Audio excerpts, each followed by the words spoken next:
Shalom Aleihim. Bapak Yahweh memberkati kita sekalian. Pada pagi hari ini, Bapak Ibu Saudara sekalian, sebelum kita bersama-sama mendengarkan firman Tuhan, saya akan terlebih dahulu memperkenalkan satu orang Bapak yang pada hari Selasa atau Rabu kemarin beliau saya baptis. Beliau adalah Bapak Lili. Mari silakan Pak Lili untuk maju sebentar untuk bisa memperkenalkan diri dulu. Ya. Tolong mic-nya, Van. Salam untuk semua rekan-rekan, bapak-bapak. Waalaikumsalam. Semuanya. Dengan rendah hati saya, perkenalkan saya nama Li Peksui ya. Biasa panggilannya Bapak Lili. Dengan sukacita dan saya berterima kasih kepada Bapak Yahweh. Saya dijamah untuk menerima Bapak Yahweh Yesus Mesias menjadi Tuhan kami. Haleluya.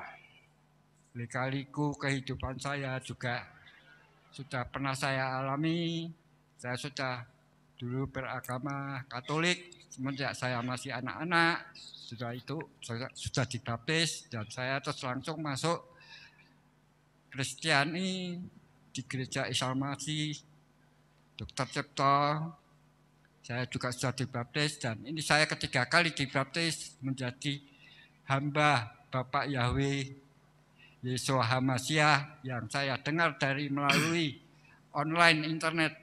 Saya menyaring-nyaring pikiran saya kebenarannya dan saya mengikuti ini dengan iman saya pasti dapat terselamatkan. Amin.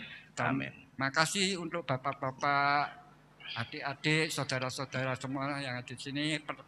Perkenalan saya dan kerendahan saya untuk memberi bimbingan kepada saya yang lebih kami memperkuat, mempermajukan iman saya. Terima kasih. Ya, kita berikan tepuk tangan untuk Bapak Yahweh, Bapak Ibu Saudara sekalian.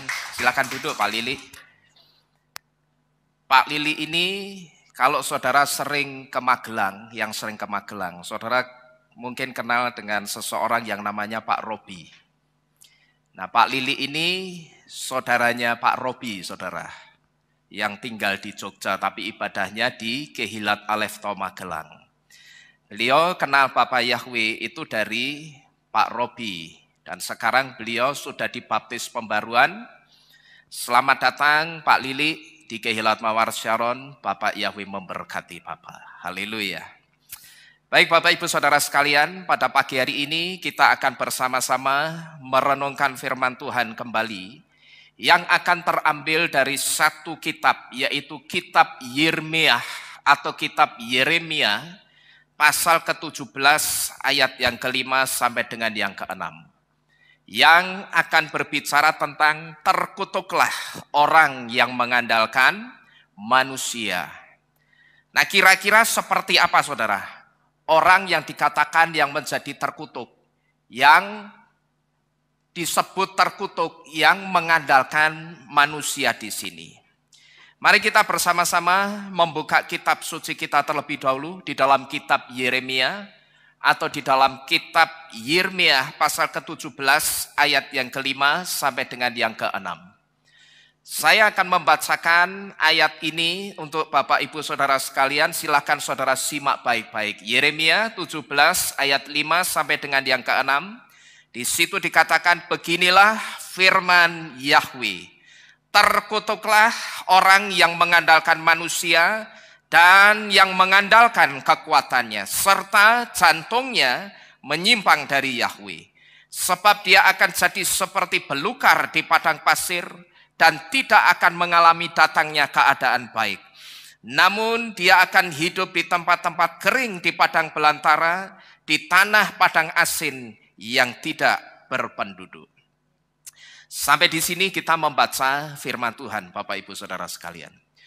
Nah, saudara-saudara sekalian, kalau kita memperhatikan di sini kita bisa melihat bagaimana Bapak Yahweh itu sangat tegas dan keras menegur orang-orang yang di dalam kehidupannya itu tidak pernah mengandalkan pertolongan Bapak Yahweh.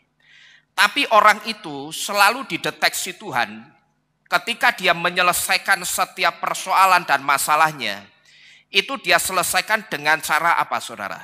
Dengan cara berharap kepada pertolongan manusia. Dan kalau saudara perhatikan baik-baik juga di dalam perikop ayat ini, secara khusus Bapak Yahweh itu menegur keras satu bangsa yang namanya bangsa Yehuda. Karena apa, saudara? Karena pada waktu itu, setelah kematian imam mereka yang bernama Imam Yoyada, rupanya pada saat itu Bapak Yahweh melihat bangsa Yehuda itu tidak lagi melayani Bapak Yahweh, tapi mereka justru melayani siapa? Mereka justru melayani berhala dan asyera. Padahal Yesua saja itu punya satu gelar apa yang di depan ini? Yesua Arieh Yehuda. Artinya apa ini? Yesua singa dari Yehuda. Arieh, ya Arieh ini artinya singa. Yesua Arieh Yehuda. Yesua yang punya gelar singa dari Yehuda. Tapi Yehudanya sendiri justru pada waktu itu sempat meninggalkan Bapak Yahweh. Mereka tidak lagi melayani Bapak Yahweh, tapi justru melayani berhala dan asyera. Bahkan kalau kita memperhatikan di ayat yang pertama, saudara, di dalam kitab Yeremia pasal 17 ayat pertamanya, kalau saudara perhatikan baik-baik di situ, saudara akan bisa melihat geramnya Bapak Yahweh. Geramnya Bapak Yahweh dengan Yehuda ini sampai dikatakan dosanya Yehuda itu akan aku tulis dengan pena besi yang mata penanya itu dari intan. Kalau saudara dan saya ketika mau menulis sesuatu dan ketika kita menginginkan apa yang kita tulis itu bisa awet, tidak gampang luntur, kita nulisnya pakai apa, saudara? Kalau kita lagi nulis, kita pengen biar tulisanku awet, tidak gampang luntur, kita nulisnya pakai apa? Kalau pakai pensil, kita berpikir, wah nek pakai pensil ini bisa kesetip, ini kena tangan aja pakai pensil bisa hilang. Maka kita nulis pakai apa? Bolpen. Dan nanti kalau bolpen masih dirasa kurang jelas, kurang besar, kita nulis pakai apa? Spidol permanen. Spidol saja yang apa?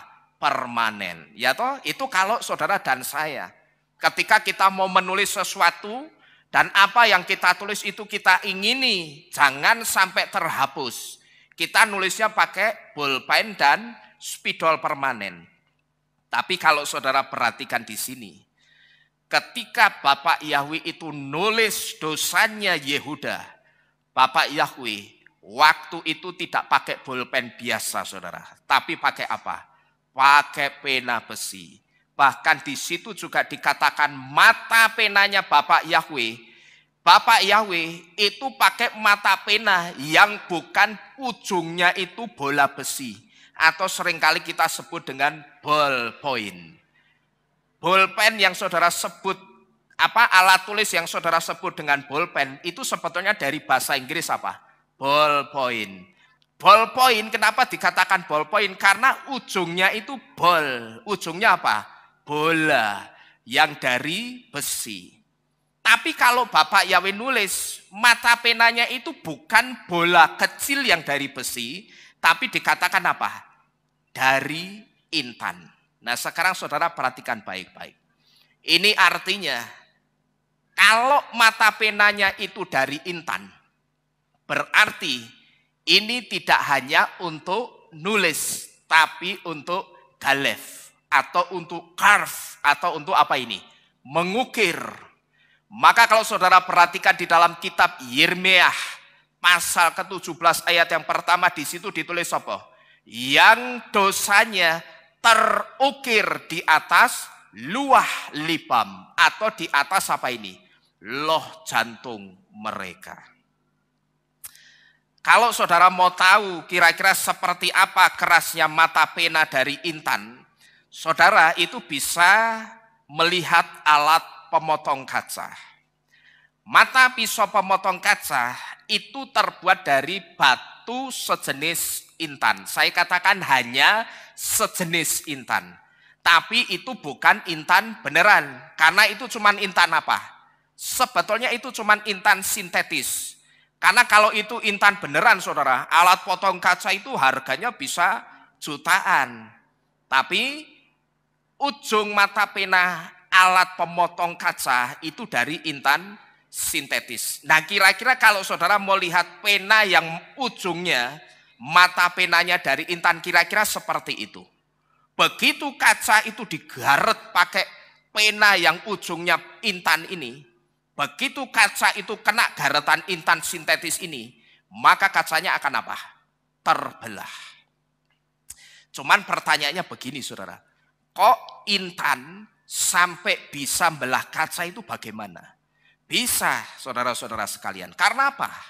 Karena intan itu mineral yang memiliki skala kekerasan paling tinggi di antara mineral-mineral lainnya. Dan kekerasannya intan itu 10 moh. Moh itu satuan untuk skala kekerasan. Intan bisa dipakai untuk memotong benda yang keras. Bahkan untuk pengeboran sumur minyak dan gas pada kedalaman ratusan hingga ribuan meter, di situ ada intan kecil yang tertanam di permukaan bit atau di permukaan mata bor, supaya bor itu bisa menembus batuan yang keras sekalipun. Saudara mau lihat batunya itu kerasnya kayak apa? Tapi kalau di situ di mata bornya itu ada mata intannya, maka batu yang keras itu akan hancur saudara. Karena apa? Skala kekerasannya intan sama batu itu lebih tinggi intan. Intan itu yang paling tinggi. Intan skala kekerasannya itu 10 moh. Sedangkan kaca itu cuma 5,5 moh. Nah karena kaca itu lebih kecil kekerasannya, maka intan yang skala kekerasannya 10 moh ini akan dengan mudahnya membelah kaca Bapak Ibu Saudara sekalian. Nah sekarang coba kita renungkan baik-baik. Kalau Bapak Yahweh sampai memakai mata pena dari intan yang sangat keras untuk mencatat dosanya Yehuda. Nah ini artinya dosanya Yehuda ketika mereka tidak lagi melayani Bapak Yahweh, tapi mereka justru melayani berhala dan asyera-asyera. Ini artinya dosa mereka itu sebetulnya tidak mudah untuk diampuni, karena bagi Bapak Yahweh ketika mereka melayani berhala dan asyera itu sangat menyakiti rohnya Bapak Yahweh. Bapak Ibu Saudara sekalian, coba kita baca bersama-sama di dalam kitab Bet Divrei Hayamim atau 2 Tawarik 24 ayat 17 sampai dengan yang ke-18. Saudara perhatikan di situ dikatakan, dan setelah kematian Yoyada, para pemimpin Yehuda datang menundukkan dirinya kepada raja. Kemudian raja mendengarkan mereka. Dan mereka meninggalkan bait Yahweh, Elohim leluhur mereka, dan melayani asyera-asyera dan berhala-berhala itu. Maka terjadilah murka atas Yehuda dan Yerusalem karena kesalahan ini. Barangkali ada di antara kita yang tidak tahu, Pak, Asyera itu apa? Asyera itu adalah dewi penduduk asli tanah Kanaan yang menjamin kesuburan, yang dipuja sebagai istri Baal, yang dilambangkan dengan pohon yang rimbun atau tiang berhala seperti ini, saudara. Nah ini yang pertama dari orang yang dikatakan terkutuk karena tidak mengandalkan Tuhan, saudara. Kita bisa lihat kisahnya itu dari bangsa Yehuda, di mana Yehuda itu yang seharusnya melayani Bapak Yahweh, tetapi pada saat itu begitu mereka kehilangan induknya, yaitu Imam Yoyada, saat itu mereka tidak lagi melayani Tuhan, tapi justru melayani berhala dan asyera. Kemudian yang kedua, kita bisa melihat orang dikatakan terkutuk karena tidak mengandalkan Tuhan, itu melalui kehidupan seorang Saul, Bapak Ibu Saudara sekalian. Kalau kita melihat di dalam kitab Aleph Divrei Hayamim atau kitab 1 Tawarik, Saul pada waktu itu dia sempat berurusan dengan kutuknya Bapak Yahweh dan bahkan dia mati. Karena apa? Karena selain dia melawan firman Yahweh, Saul itu juga bersekutu dengan pemanggil arwah, yaitu ketika dia minta petunjuk dari pemanggil arwah atau yang seringkali kita sebut dengan cenayang atau kita sebut dengan dukun. Saul itu yang pertama dia sudah melawan firman Bapak Yahweh itu ketika apa? Pada saat dia diperintah sama Samuel. Ya, Bapak Yahweh ngomong sama Samuel, kamu ngomong sama Saul, itu bangsa Amalek, pokok tumpas habis, jangan ada yang tersisa. Mau dari orang tua, wanita, sampai anak-anak, bayi sekalipun, dan ternak-ternaknya mulai ternak yang bagus sampai ternak yang jelek, bantai habis, jangan ada yang disisakan. Waktu itu memang perintahnya Bapak Yahweh dikerjakan, saudara. Dia temui bangsa Amalek, lalu dia bantai. Cuman sayangnya tidak sampai habis. Dia sisakan siapa? Orang Amaleknya. Rajanya Amalek yang namanya Agag. Terus habis itu dia masih bawa apa? Sisakan apa? Ternaknya Amalek yang bagus-bagus. Dia berpikir ini ternak ini kan bisa untuk korban persembahan untuk Yahweh. Wah, ini jangan dibantai ini. Ini kita bawa pulang. Saul berpikir Bapak Yahweh itu berkenan dengan ternak yang model begini. Dengan ternaknya Amalek. Sekalipun itu bagus. Tapi ingat, Amalek itu sudah ditetapkan Bapak Yahweh. Selama-lamanya kamu akan menjadi musuh bebuyutannya Yahweh. Karena apa? Berangkat hanya dari satu ucapan, saudara.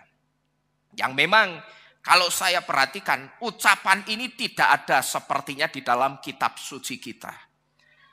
Saya belajar dari satu Midrash Yehudi yang memberitahu kenapa kok Amalek itu sampai dijadikan musuh bebuyutan. Selama ini orang ngertinya Amalek dijadikan musuh bebuyutan itu karena pada saat itu Amalek itu tiba-tiba menyerang orang-orang Israel di Rafidim. Orang selama ini yang ngertinya hanya begitu. Tetapi ternyata Amalek itu pernah berkata, Amalek itu satu bangsa yang sangat hebat di zamannya, saudara. Alutsistanya bagus, paling bagus, strategi perangnya paling bagus, dan mereka punya segalanya. Maka di situ karena mereka merasa punya segalanya, mereka strategi perangnya bagus, mereka punya alutsista atau peralatan perang yang bagus. Sayangnya di situ mereka ngomong apa? Kami sudah punya segalanya. Terus buat apa Yahweh atau Tuhan itu bagi kami? Disitulah sejak saat itu Bapak Yahweh declare, dia umumkan mulai detik ini sampai selama-lamanya, sampai bumi ini lenyap, Amalek akan menjadi musuh bebuyutan. Nah, Saul itu disuruh numpas habis, membantai. Jangan ada yang disisakan. Tapi ternyata Saul menyisakan siapa? Rajane. Pikirnya nanti disiksa keri. Ora usah. Bapak Yahweh sudah utus Saul. Bantai, habisi lewat tanganmu ya habisi. Memang anak-anak sampai bayi. Yang tua sampai yang muda sampai bayi dibantai. Tapi sayang Agagnya, rajanya masih disisakan. Dan saudara tahu, begitu Agag disisakan, sampai detik ini, Agag itu kembali melahirkan satu bangsa yang disebut dengan bangsa Agag. Yang DNA-nya, rohnya itu masih sama dengan DNA dan rohnya Amalek. Yang memberontak dan sombong sama Bapak Yahweh, saudara. Nah, Saul itu disuruh bantai habis. Disuruh ngabisin Amalek. Cuman pada saat itu dia tidak mau taat sama apa yang dikatakan Bapak Yahweh melalui Samuel. Nah, terus Saul pada waktu itu parahnya juga dia bersekutu sama pemanggil arwah atau dukun atau cenayang. Di sini saudara, kita juga bisa melihat Saul itu juga berurusan dengan kutuknya Bapak Yahweh. Bahkan sampai-sampai Saul pada waktu itu sampai mati. Waktu itu ceritanya, Saul itu disuruh mimpin perang melawan orang-orang Filistin. Nah, cuman pada saat dia melihat barisan orang-orang Filistin itu jumlahnya begitu besar dan begitu banyak, belum perawakannya orang-orang Filistin yang tinggi besar, yang saya pernah memberitahu, badannya, bobotnya orang Filistin itu minimal harus 5-6 kali berat bobot baju perangnya, sama berat pedangnya. Karena kalau hanya 2 kali, mereka akan loyo saudara, tidak bisa bawa baju perangnya. Karena baju perangnya itu kita pernah ngitung, itu sudah berkilo-kilo, belum pedangnya. Maka beratnya orang Filistin itu mesti 5-6 kali lipat dari berat peralatan perangnya. Nah, dari sini kita bisa menyimpulkan saudara, itu artinya orang Filistin itu perawakannya apa? Tinggi besar, gede-gede kayak raksasa. Nah, Saul lihat, wah lah kok awake samono-mono, gede-gede. Sama Ivan ini mungkin masih gede lagi, orang Filistin masih tinggi lagi. Kok gede-gede dan jumlahnya wakeh sisan, banyak. Di situ Saul ketakutan saudara. Dan pada saat Saul ketakutan, di situ Saul itu berdoa. Dia coba bertanya sama Bapak Yahweh. Bapak, yang harus aku lakukan itu apa? Melawan orang-orang Filistin ini. Nah, tapi pada waktu itu Bapak Yahweh itu belum menjawab pertanyaannya Saul. Belum jawab doanya Saul. Tapi dipikirnya Saul, Bapak Yahweh itu tidak menjawab. Padahal bukan tidak menjawab, tapi belum menjawab. Nah, karena dipikirnya Bapak Yahweh itu tidak menjawab pertanyaannya Saul, aku harus berbuat apa melawan orang-orang Filistin ini? Di situ Saul, ya wis lah, dia putuskan, dia cari pemanggil arwah dan dia minta, tolong aku dipanggilkan arwahnya Samuel atau Samuel. Dengan maksud apa saudara? Karena Bapak Yahweh itu tidak kunjung jawab, maka aku tak tanya Samuel lah, tak tanya arwahnya Samuel, aku itu harus berbuat apa di peperangan ini. Gitu loh saudara. Ya, jadi Saul itu mau tanya sama arwahnya Samuel apa yang harus dia lakukan. Tetapi rupanya apa yang dilakukan oleh Saul ini justru sangat menyakiti rohnya Bapak Yahweh. Seharusnya Saul itu menunggu sampai Bapak Yahweh menjawab, bukan malah cari petunjuk dari pemanggil arwah atau dari dukun. Karena kalau Bapak Yahweh itu belum menjawab, kemungkinan itu belum waktunya Bapak Yahweh untuk perang. Cuman karena pada saat itu Saul itu sudah sangat ketakutan. Orang-orang Filistinnya sudah semakin dekat. Dia tambah kamigelan. Dia bingung, ini aku harus berbuat apa? Nah, dari situ karena dia sudah ketakutan, dia minta petunjuknya dari dukun. Nah, di situ saudara, dia berpikir dukun ini bisa kasih petunjuk atau pertolongan kepada orang-orang yang minta tolong. Dia berpikirnya seperti itu saudara. Nah, di sini Bapak Ibu Saudara sekalian, saya ingin mengajak untuk kita mencari tahu saudara. Kalau kita perhatikan kisahnya Saul yang minta petunjuk dari dukun atau pemanggil arwah ini, saya ingin mengajak saudara untuk kita mencari tahu bagaimana sih sebetulnya pemanggil arwah atau dukun itu bisa memberi petunjuk atau pertolongan kepada orang yang minta tolong. Ya kan saudara sering mendengar ya, atau mungkin saudara sering nonton di YouTube, atau mungkin ada, bahkan mungkin ada di antara kita yang dulu juga pernah ke dukun, ya bisa aja. Loh anak Bapak Yahweh lo ngedukun Pak, cari sopo anak Bapak Yahweh tidak ada yang ke dukun. Ada saudara, ya. Dan saya ngerti sendiri itu. Barangkali saudara pernah mendengar orang atau mungkin itu saudara, keluarga saudara sendiri, ke dukun, minta tolong dukun. Nah sebetulnya yang terjadi ketika mereka minta tolong dukun itu apa? Conversationnya atau percakapannya itu kira-kira apa? Terus ketika dukunnya komat kamit, pada saat Mbah, saya punya masalah seperti ini Mbah, tolong Mbah. Terus kan dukunnya biasanya apa? Ngambil menyan, ya toh, ditabur di atas arang. Habis itu dukunnya apa? Komat kamit. Nah waktu komat kamit itu ngapain? Kita akan coba cari tahu saudara. Ya, yang pertama, ketika seseorang minta petunjuk dari dukun tentang masalahnya, maka jin atau setan yang membantu si dukun ini, dia akan diperintahkan untuk cari informasi tentang pertanyaan pasiennya. Atau si dukun itu akan tanya kepada jinnya, dia harus kasih solusi apa ke pasiennya. Jadi begini saudara, pada saat dukunnya itu mulutnya komat kamit, sebetulnya si dukun ini dia sedang komunikasi sama siapa? Sama jinnya atau sama setannya yang membantu dia.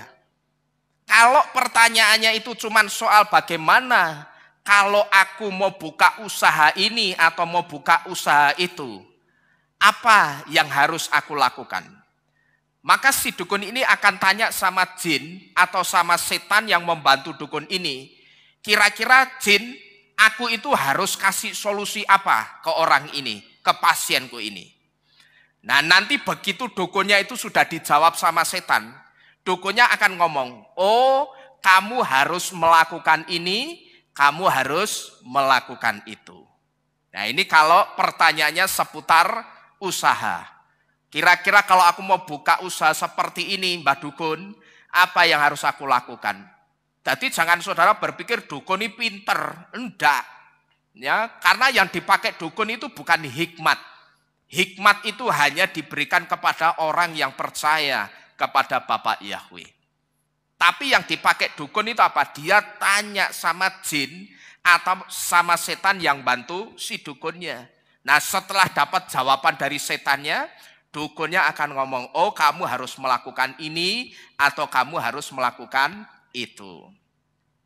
Tapi saudara, kalau pasien yang datang itu minta petunjuk untuk masalahnya dengan orang lain, nah ini saudara perhatikan.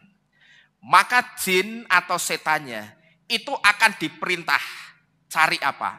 Cari semua informasi tentang musuhnya si pasien ini. Nanti begitu sudah dapat info dari musuhnya si pasien ini, dukunnya itu akan kasih tahu. Kamu lakukan ini ya. Tabur garam yang aku kasih ini di depan rumah musuhmu. Atau di depan tempat usaha musuhmu. Atau ada juga yang seperti ini saudara. Oh kamu punya masalah sama saingan usahamu? Oke. Dia ambil air, terus airnya itu dijampi-jampi. Habis dijampi-jampi diminum sedikit, terus diiduk ya toh. Terus airnya yang sudah dikasih itu dikasihkan ke pasiennya. Sekarang kamu minum air ini. Digelonggong saudara. Dan itu airnya tidak sedikit, banyak. Dia minumnya cuma sedikit, dukunin. Nek terus didokke meneh. Di air yang mau dikasihkan ke pasiennya ini. Lah begitu airnya dikasihkan itu dikasihkan dalam jumlah banyak. Kira-kira mungkin bisa 1 liter lebih, saudara. Tujuannya apa? Tujuannya supaya pasiennya ini kebelet kencing. Nah nanti begitu dia kebelet kencing, kamu perhatikan baik-baik. Nanti kamu kan sudah minum air banyak dari aku. Nanti kalau kamu mau kencing, kencinglah di depan toko sainganmu. Atau di depan rumah sainganmu. Kira-kira seperti gambar yang ada di depan ini saudara. Di mana ada seorang wanita yang tertangkap CCTV sedang ngencingin toko saingannya seperti ini saudara.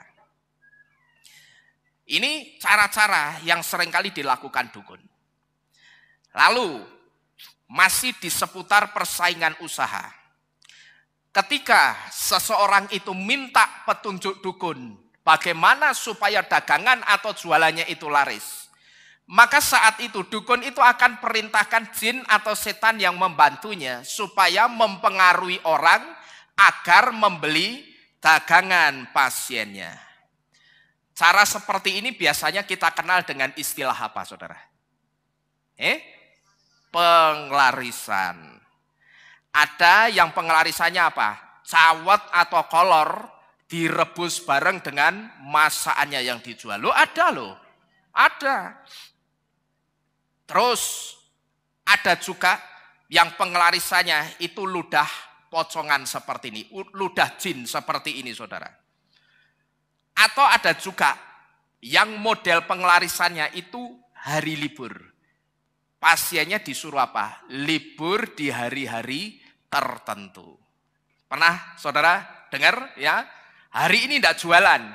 Nah kalau hari ini tidak jualan itu kemungkinannya bisa jadi orang itu pakai penglarisan. Karena hari itu bagi dukunnya itu hari pantangan. Biasanya hari apa? Yang dipakai hari itu supaya tidak ketahuan kalau dia pakai dukun. Biasanya hari apa? Selasa. Karena bagi mereka Selasa itu ada keroto bahasanya, ada kepanjangannya, ada singkatannya. Selasa ki selone menungso. Artinya menungso, manusia itu jangan aktivitas macam-macam gitu loh. Nah, ini kan sudah nyalai konsepnya Bapak Yahweh. Harusnya nek Torah liburnya kapan? Sabat, iki Selasa kon prei. Justru pada saat selone menungso dodolan. Ya toh manusia pada selo gitu jualan malah laris apa enggak? Laris. Nek Senin pada pergi ke toko sana sini, Selasa enggak jualan ya rugi malahan. Nah itu ada yang pengelarisannya model hari-hari libur. Disuruh libur di hari-hari tertentu karena menurut dukunnya hari itu setannya itu sedang gerilya. Gitu loh saudara. Atau mungkin setannya iki setanku jinku jak kayak gawean dino Selasa ya. Kue praise disuruh libur dulu saudara. Maka Bapak Ibu Saudara sekalian, di sini ada satu pelajaran penting yang bisa kita tarik dalam kehidupan kita. Kalau saudara itu makan di mana saja, itu jangan asal caplok saudara. Seringkali saya perhatikan, bahkan ini anak Bapak Yahweh. Makan kalau sudah di warung, rasanya itu apa? Malu berdoa. Saya tidak pernah malu, mau di restoran di Paragon sekalipun, saya tidak pernah malu berdoa. Gek berdoa. Saya kadang jalan-jalan itu pakai kepa loh saudara. Saya jalan-jalan kemana pakai kepa. Sampai saya diomongi orang Magelang itu, si Olin itu ngomong apa? Yehudi KW iki, wis ben. Saya ngomong begitu. Ya karena saya senang gitu loh, bukan untuk gagah-gagahan atau apa. Jadi seringkali saya perhatikan, orang berdoa nek sudah di warung, nek di rumah doane wah suwi. Ya toh, doa makan mungkin bisa doa syafaat wi. Tapi ternyata begitu ke warung dilihat orang banyak. Saya perhatikan bahkan ada anak-anak Bapak Yahweh yang kalau makan angger caplok nek doa ya wis amin. Jadi sama Ferrari saya renungkan luwih banter iki nih. Luwih banter doane timbang Ferrari nih. Ya, Ferrari itu kecepatannya 0 sampai 100 itu mungkin 3-4 detik. Iki 2 detik wis bar, saudara. Saya perhatikan ki luwih cepet ki luwih banter suka Ferrari. Motor robo iki, mbuh iki saya enggak tahu ya. Mungkin jet ini mesinnya. Kalau di warung malu berdoa. Ya memang saya katakan tidak ada ukurannya. Doa itu harus lama. Tapi dari situ saja kita kan bisa melihat, dari durasi itu kita bisa melihat. Kira-kira gambaran kata-kata doanya apa kan kita bisa melihat saudara. Ya toh? Paling ini saya. Bapak Yahweh berkati makanan ini. Amin. Tapi dia tidak pernah bersyukur. Bapak Yahweh, terima kasih Tuhan. Karena kekayaan yang Engkau berikan kepada saya bisa makan di restoran yang enak ini. Terpuji-pujilah Bapak Yahweh atas pemeliharaanmu di dalam kehidupan saya. Nek saya mesti ngomong begitu saudara. Ya enggak sekedar mendoakan makanan itu ben cepet bar, enggak. Terus saya seringkali berdoa apa? Saya doakan setiap makanan yang saya makan dan minum, dan minumannya juga. Pokok apapun yang ada di situ, mau itu ada kerupuknya, mau ada apa nih jenenge, tong jaine, terus ana apa jenenge itu sing kecut-kecut itu nek arane apa? Acar, ya. Pokok semua makanan minuman di situ, saya selalu doakan dengan satu doa yang sama. Apa saudara? Bapak Yahweh, saya minta semua berkat-berkat palsu dari roh-roh yang bukan berasal dari Engkau, yang memberkati makanan minuman ini, Bapak Yahweh singkirkanlah dari makanan minuman ini. Paham saudara? Karena apa? Kita saja kalau buka restoran, mestilah doa dulu. Betul saudara? Kita doa dulu. Dan biasanya pendeta yang mendoakan, itu akan mendoakan apa juga? Tidak cuma tempatnya, tidak cuma situasi restorannya dibuat Bapak Yahweh enak, memanggil orang datang. Tidak. Tapi kan biasanya pendeta akan doakan apa? Makanan dan minuman yang dijual, Engkau berkati supaya bisa jadi berkat dan kesehatan untuk orang yang jajan. Kita saja berdoa untuk makanan minuman yang akan kita jual. Mesti orang sana yang punya iman percaya sendiri kira-kira berdoa juga enggak untuk usaha mereka saudara. Nah sekarang pertanyaannya, kalau saudara ngerti mereka juga mendoakan makanannya, terus begitu saudara jajan di situ saudara langsung cuaplok bla bla bla bla, berarti yang saudara telan itu apa? Berkat palsunya dari roh-roh yang bukan dari Bapak Yahweh. Maka saya doakan semua berkat palsu, nek saya ngerti itu ya warungnya orang di luar iman percaya kita atau warungnya orang Kristen sekalipun, saya tidak pernah lupa berdoa apa? Bapak, semua berkat palsu dari roh Allah dan roh Yesus Kristus, saya tolak dalam nama Yesus HaMasiah, keluar dari makanan minuman ini. Dan sekarang kuduskan, tahirkan, dan berkatilah makanan minuman ini dengan berkat dan kuasa-Mu saja.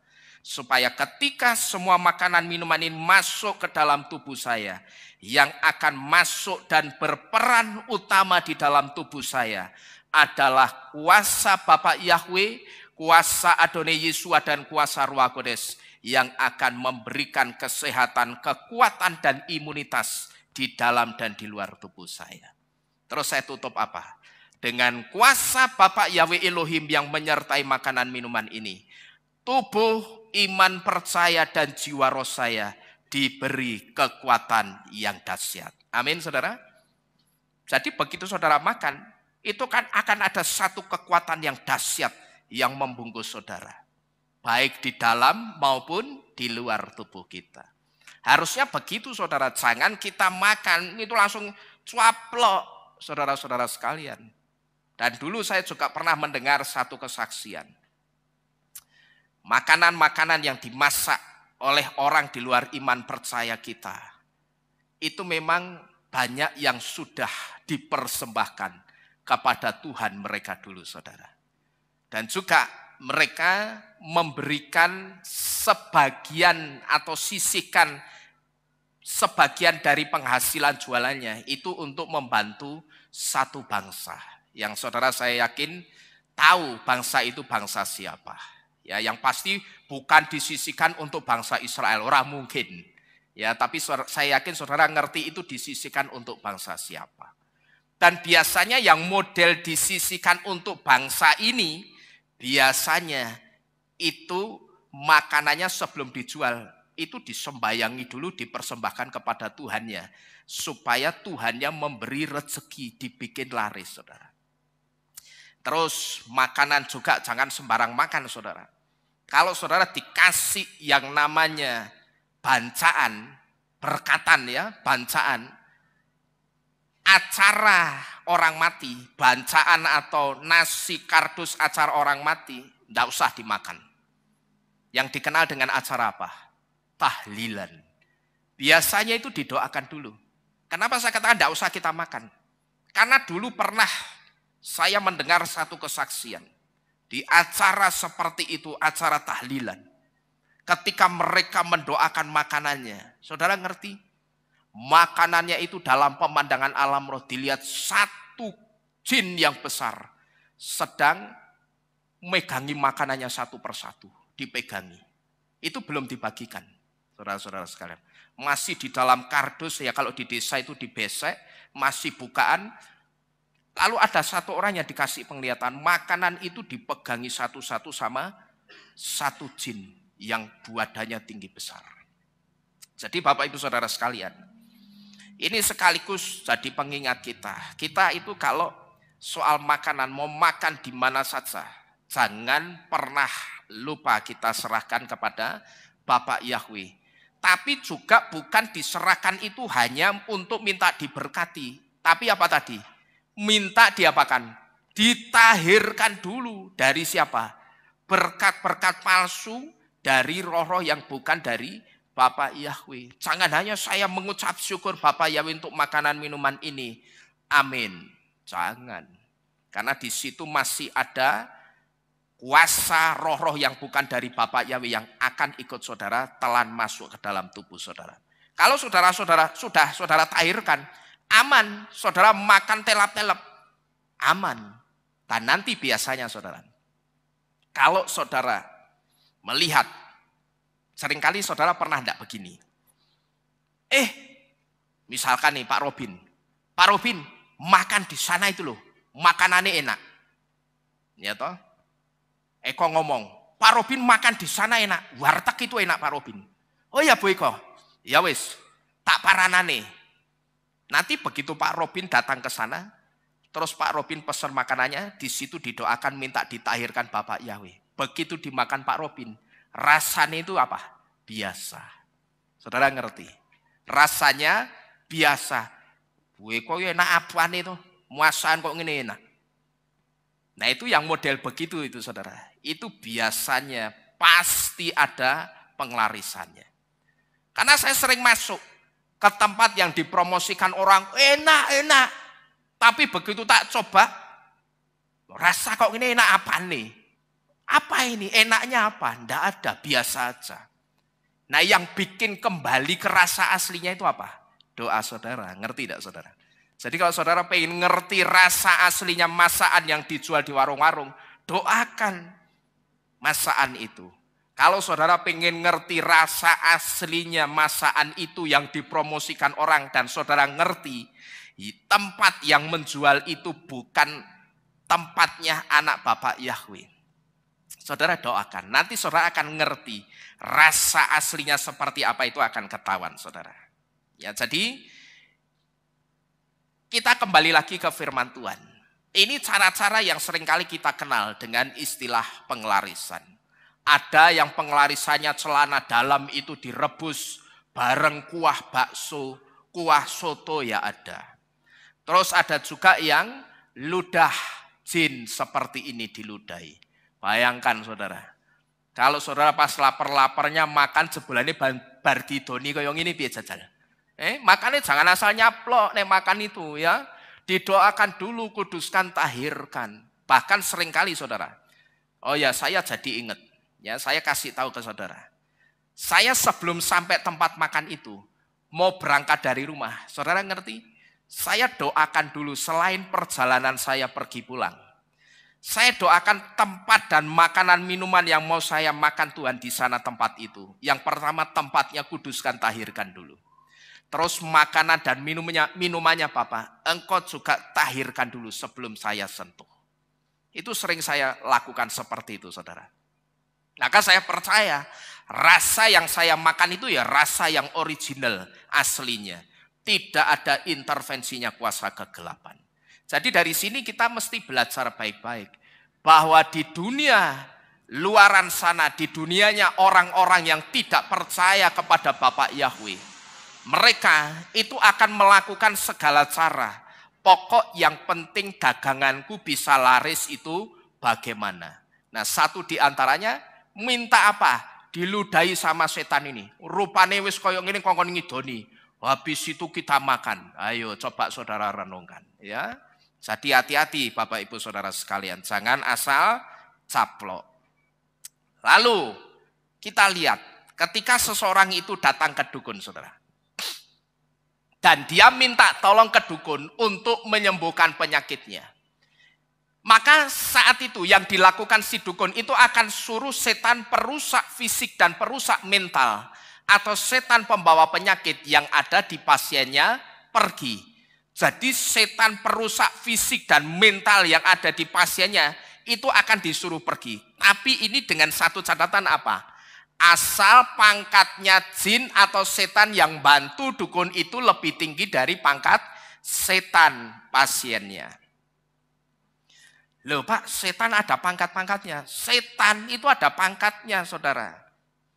Ada yang pangkatnya tinggi, tapi ada juga yang pangkatnya kroco. Buktinya apa? Kalau saudara melihat di dalam kitab suci, Yesua itu pernah memberitahu kepada murid-muridnya, kalau kamu mau ngusir setan, dan setannya itu seperti setan yang aku usir, itu harus dengan doa dan puasa. Nah ini menunjukkan kalau pangkat setannya itu lebih tinggi gitu loh saudara. Tapi kalau di hadapan Yesua, mau itu setannya pangkatnya tinggi atau kroco sekalipun, atau siapapun dia setannya, dia akan langsung pergi dengan sendirinya dari hadapan Yesua. Coba kita lihat, benar enggak setan itu ada pangkat-pangkatnya? Kita buka Matius 17 ayat 14 sampai 21. Kitab Matius atau Matius 17 ayat 14 sampai dengan yang ke-21. Di situ dikatakan, dan ketika mereka pergi kepada kerumunan orang itu, datanglah seseorang kepadanya dengan berlutut dan berkata kepadanya, Tuhan, berilah anakku kemurahan, sebab dia sakit ayan dan sangat menderita, karena dia sering jatuh ke dalam api dan ke dalam air. Dan aku telah membawanya kepada murid-muridmu, tetapi mereka tidak sanggup menyembuhkan dia. Maka seraya menanggapi, Yesus berkata, Hai generasi tanpa iman dan tersesat, sampai kapan aku harus berada bersamamu? Sampai kapan aku harus bertenggang rasa terhadap kamu? Bawalah dia ke sini kepadaku. Dan Yesus menghardiknya, dan keluarlah roh jahat itu daripadanya. Dan sejak saat itu anak itu telah disembuhkan. Kemudian seraya datang kepada Yesus secara tersendiri. Para murid berkata, mengapa kami tidak mampu mengusirnya? Dan Yesus berkata kepada mereka, karena ketiadaan imanmu. Sebab sesungguhnya aku berkata kepadamu, jika kamu memiliki iman seperti biji sesawi, kamu akan berkata kepada gunung ini, pindahlah dari sini ke sana. Dan dia akan pindah. Dan tidak satu pun mustahil bagimu. Perhatikan ayat 21. Dan jenis ini tidak pergi kecuali dengan apa itu? Doa dan puasa. Kalau saudara perhatikan ayat 21. Di situ kita akan tahu setan itu ada pangkat-pangkatnya saudara. Ada yang pangkatnya tinggi. Ada juga yang pangkatnya kroco. Nah untuk jenis setan yang diusir Yesua, itu memang harus dengan doa dan puasa. Nah ini yang pertama, yang dilakukan dukun dan setannya. Kalau pangkatnya setannya, si dukun itu lebih tinggi dari pangkat setan pasiennya saudara. Ini kemungkinan yang pertama. Akan disuruh pergi setannya sama si dukunnya. Dengan catatan apa ini? Pangkat setannya dukunnya itu lebih tinggi dari pangkat setan pasiennya. Tapi ada kemungkinan kedua saudara, yang dilakukan dukun dan setannya. Di mana dukun itu akan perintahkan jin atau setan yang membantunya untuk berkonspirasi atau bikin kesepakatan dengan setan pasiennya. Jadi setannya dukune sama setannya pasiennya itu diajak apa? Kerjasama, diajak join gitu loh. Supaya apa? Supaya setan dari pasiennya pergi dulu, supaya dukunnya kelihatan apa ini? Manjur. Dan biasanya tidak lama setan pasiennya yang pergi tadi akan kembali lagi. Jadi kemungkinan yang pertama, kalau pangkat setan dukunnya lebih tinggi, diusir. Lunga kono, ya, kamu jangan ganggu orang ini, jangan ganggu pasienku. Tapi kalau ternyata mungkin dideteksi, dia dapat info dari setannya. Mbah, iki setane pangkatnya luwih dhuwur saka aku, Mbah. Terus piye Mbah? Ya wis ngene wae. Ajak dia kerjasama. Suruh dia keluar dulu sebentar dari orang ini. Nanti 1, 2, 3 minggu silahkan masuk lagi ke orang ini. Ini yang saya sebut dengan diajak konspirasi. Bikin kesepakatan dengan setan pasiennya. Supaya setan pasiennya itu pergi dulu. Ben dukunnya itu kelihatan manjur. Dan biasanya boleh dibuktikan tidak lama setan dari pasiennya ini akan kembali lagi, saudara. Nah, ini kemungkinan kedua, setannya itu saling berkonspirasi, saling sepakat. Nah, kalau antar setan konspirasi ini baru benar ada konspirasi. Tapi kalau kasusnya Ayub dulu, itu bukan hasil konspirasi antara Bapak Yahweh dengan setan, saudara. Ya, karena pernah ada, saya mendengar cuman dari siapa, pernah ada orang yang ngomong, kasusnya Ayub itu sebetulnya konspirasi antara Bapak Yahweh dengan setan. Tapi saya katakan bukan. Karena apa? Konspirasi itu apa? Apa ini konspirasi? Kesepakatan. Kira-kira mungkin enggak Bapak Yahweh itu bikin kesepakatan dengan setan? Tidak. Waktu itu setan itu cuman diizinkan menjamah Ayub. Tapi itu pun dikasih pengecualian. Terkecuali jangan kamu sentuh jiwanya. Nyawanya Ayub jangan sekali-kali kamu senggol. Tapi harta bendanya silahkan kamu senggol. Nah, itu yang benar, saudara. Jadi dalam kasusnya Ayub, apa yang dialami Ayub itu bukan hasil konspirasi antara Bapak Yahweh dengan setan. Tapi kalau antar setan itu memang benar ada konspirasi. Mereka berkonspirasi itu memang benar. Nah, kalau sudah begini, saudara, biasanya dukunnya itu apa? Laris. Dan dukunnya tidak lama mesti kaya raya. Karena apa? Setannya pulang pergi. Begitu setannya disuruh pergi dulu, pasiennya sembuh, wah, dukunnya dapat apa? Dapat angpau, dapat duit. Ya toh, nanti 2 minggu lagi pasiennya datang lagi. Loh, kenapa lagi? Lah ini anakku, keluargaku ketempelan maneh, Mbah Dukun. Nah, itu tandanya setannya apa? Balik lagi. Maka jangan sekali-sekali saudara ada masalah lari ke dukun. Paranormal, senayang, atau apapun, jangan sekali-sekali. Karena apa? Tidak mungkin gratisan. Pasti akan ada tumbal atau harga yang harus saudara bayar. Dan kalau saudara sudah datang ke dukun dan sampai saudara itu diajak atau dikasih setan yang pangkatnya tinggi, pangkat jenderal, hati-hati. Tumbal yang dia minta itu tidak sekedar uang, saudara. Tidak sekedar kekayaan. Tapi tumbalnya itu bisa nyawa keluarga saudara.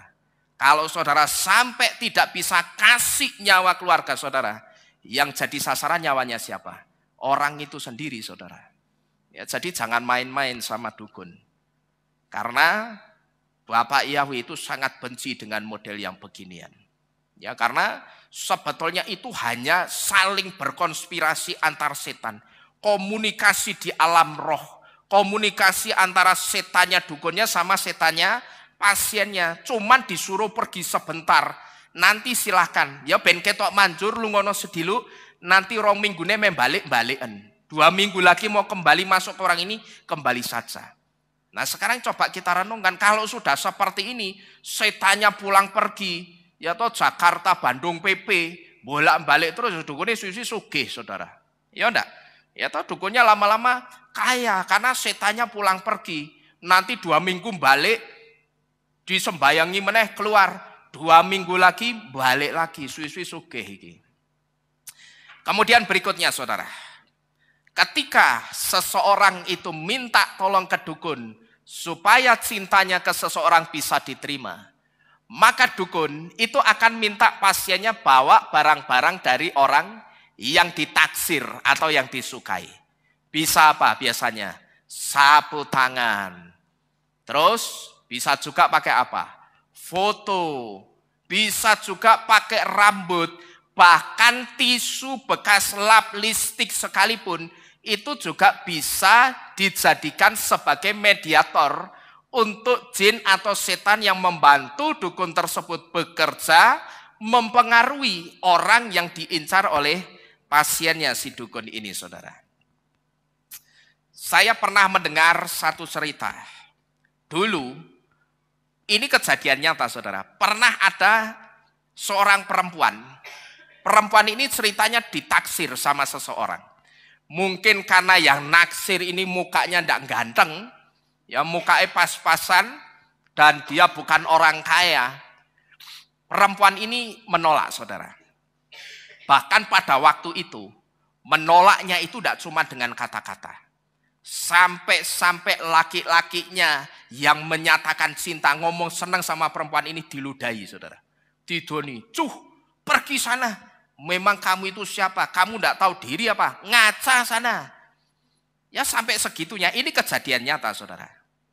Tapi saat itu ada satu kejadian aneh. Setelah perempuan ini meludahi laki-laki ini, saudara, laki-laki yang dia tidak suka ini. Waktu itu, perempuan ini bukan semakin benci, malah sekarang gantian. Perempuan ini sing apa?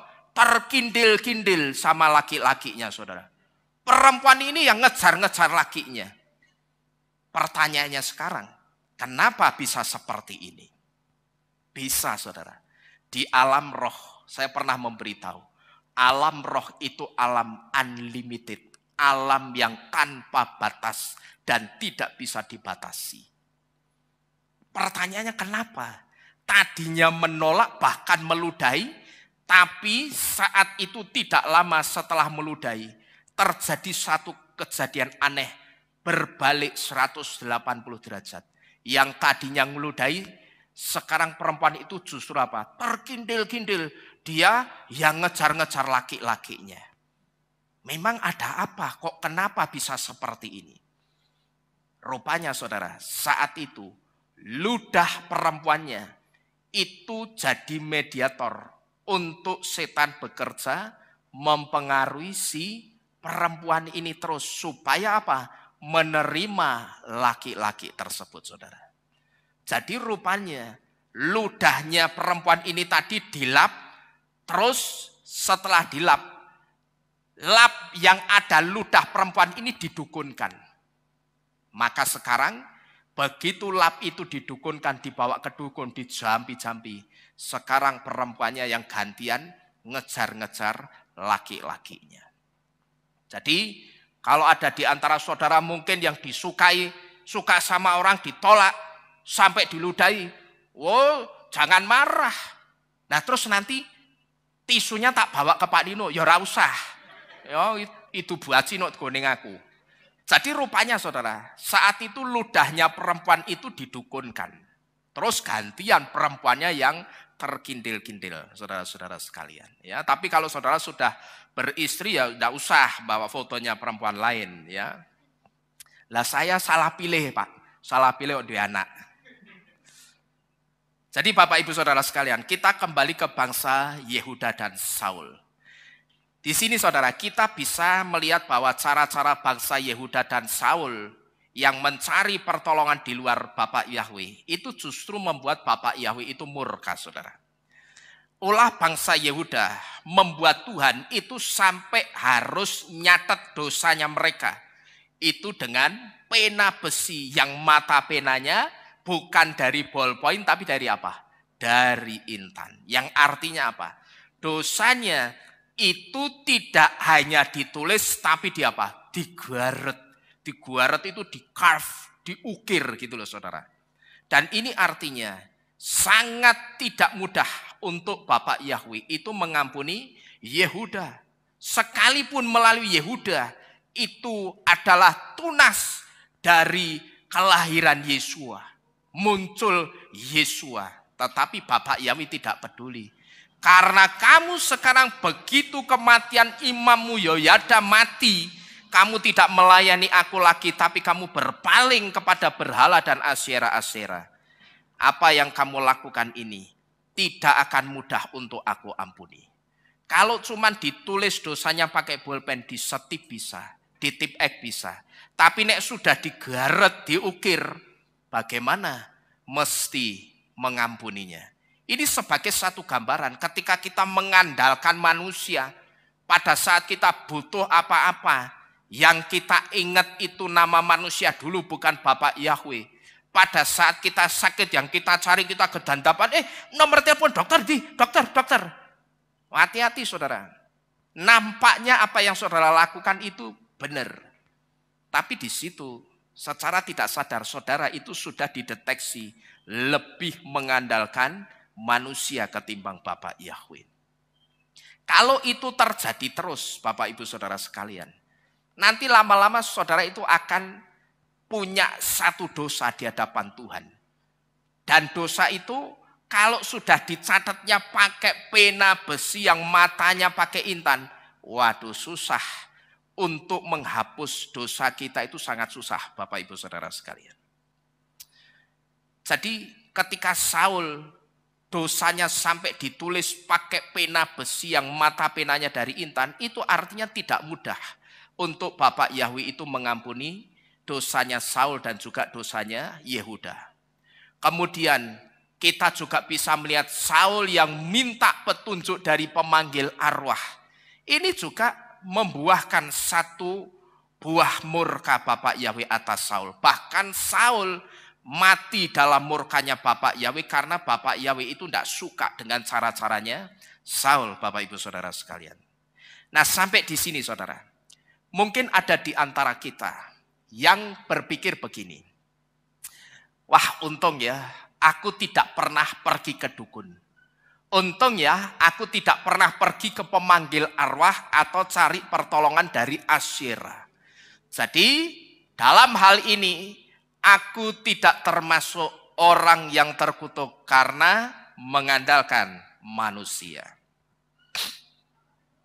Mungkin di sini saudara, karena kita tidak pernah pergi ke dukun, kita tidak pernah pergi ke pemanggil arwah untuk bertanya minta jawaban. Tapi ada satu hal yang mungkin tidak kita sadari, bahwa hal itu sudah jadi Asyera di dalam kehidupan kita. Kita datang kepada Asyera itu tanpa kita sadari, dan kita minta tolong sama Asyera itu. Kira-kira kapan itu saudara? Yang paling dekat dengan kehidupan kita, yaitu pada saat kita kesulitan uang untuk makan, dan saat itu yang muncul pertama kali di benak atau pikiran kita nama seseorang, bukan nama Bapak Yahweh, dan kita berpikir orang inilah yang aku yakin bisa menolong aku. Di sini sebetulnya kita itu sudah masuk orang yang mengandalkan manusia, sekalipun saat itu kita baru cuma apa? Mikir. Bukankah Yesua itu mengatakan, apa yang kamu pikirkan sebenarnya itu sudah kamu lakukan. Ya, jadi Bapak Ibu Saudara sekalian, mungkin kita berpikir, wah untung aku tidak pernah pergi ke dukun, tidak pernah pergi ke paranormal, tidak pernah tanya-tanya sama mereka. Jadi di sini aku tidak termasuk dalam kategori orang yang mengandalkan manusia. Jangan salah dulu. Mungkin ada satu hal yang sudah kita lakukan tanpa kita sadari. Di dalam kehidupan kita itu menjadi Asyera di dalam kehidupan kita. Di mana saat itu tanpa kita sadari juga kita sedang minta tolong sama Asyera itu. Sekalipun bukan Asyera secara eksplisit, secara letterlux yang adalah patung dewa. Mungkin saudara tidak nyembah patung dewa Asyera, enggak. Tapi tanpa kita sadari, seringkali kita minta tolong sama Asyera melalui satu sikap yang paling dekat dengan kehidupan kita. Apa? Pada saat kita kesulitan uang untuk makan, saat itu yang muncul pertama kali di pikiran kita nama seseorang. Kayaknya orang ini yang bisa menolong aku. Aku tak datang sama orang ini, tak utang sama orang ini. Di situ sebetulnya kita sudah termasuk orang yang mengandalkan manusia, sekalipun saat itu masih dalam bentuk planning atau rencana. Aku tak coba. Tak coba itu kan berarti masih dalam bentuk apa? Rencana atau pikiran. Tapi ternyata Yesua itu memberitahu, Apa yang kamu pikirkan sebenarnya itu sudah kamu lakukan. Memang Yesua tidak mengatakan secara eksplisit. Yesua kan memberitahu, kalau kamu melihat seorang wanita dan kamu mengingini wanita itu dengan bernafsu, sebetulnya kamu sudah apa? Berzina. Kan begitu. Tapi kalau zamannya Torah, definisi berzina itu apa?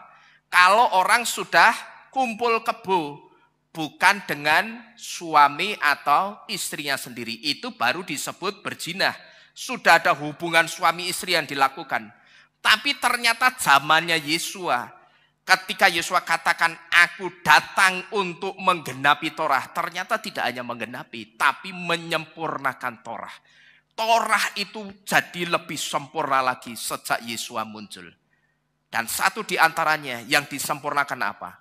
Kalau zaman Torah definisi berzina itu kumpul kebo, zaman Yesua baru melihat perempuan cantik dan pengen tidur sama perempuan itu, sudah dianggap apa ini? Melakukan perzinahan. Bapak Ibu Saudara sekalian. Memang dalam kasus ini, ya dalam kasus yang di depan ini, ketika kita kesulitan uang, lalu di situ kita ingat nama orang yang pertama tapi bukan ingat Tuhan.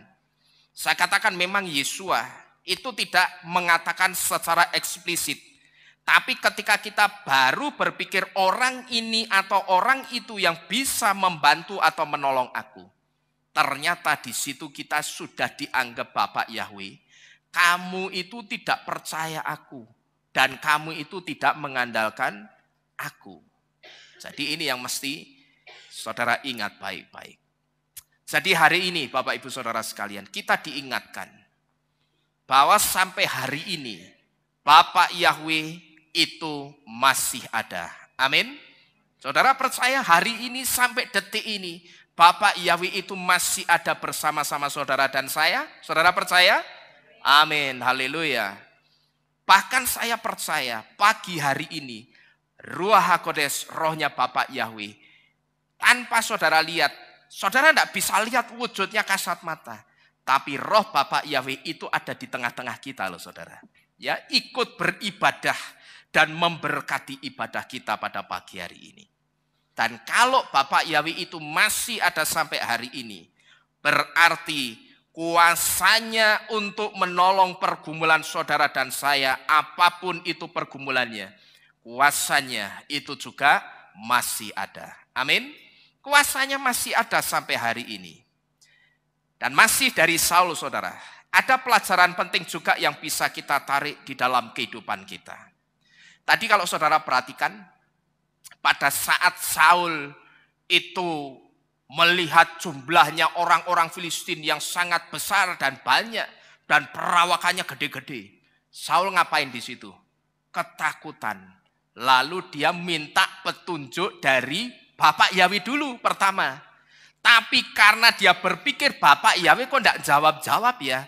Oh ini berarti Bapak Yahweh orang jawab, tidak jawab ini. Ya wis lah, aku tak minta petunjuk sama pemanggil arwah supaya dipanggilkan arwahnya Samuel. Lah aku tak tanya sama Samuel, aku harus melakukan apa dalam peperangan ini.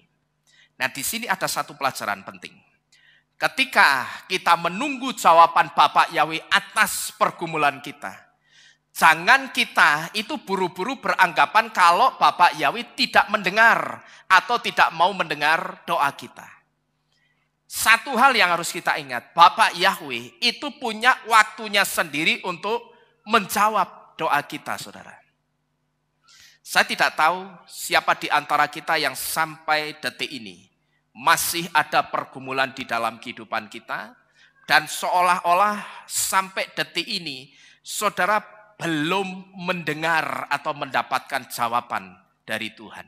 Apapun itu pergumulan saudara, hari ini kita diberitahu pada saat kita sedang menunggu jawaban Bapak Yahweh atas pergumulan kita, jangan sikap kita itu buru-buru a priori atau skeptis. Lalu di situ karena kita sudah a priori, sudah skeptis, kita nganggap apa?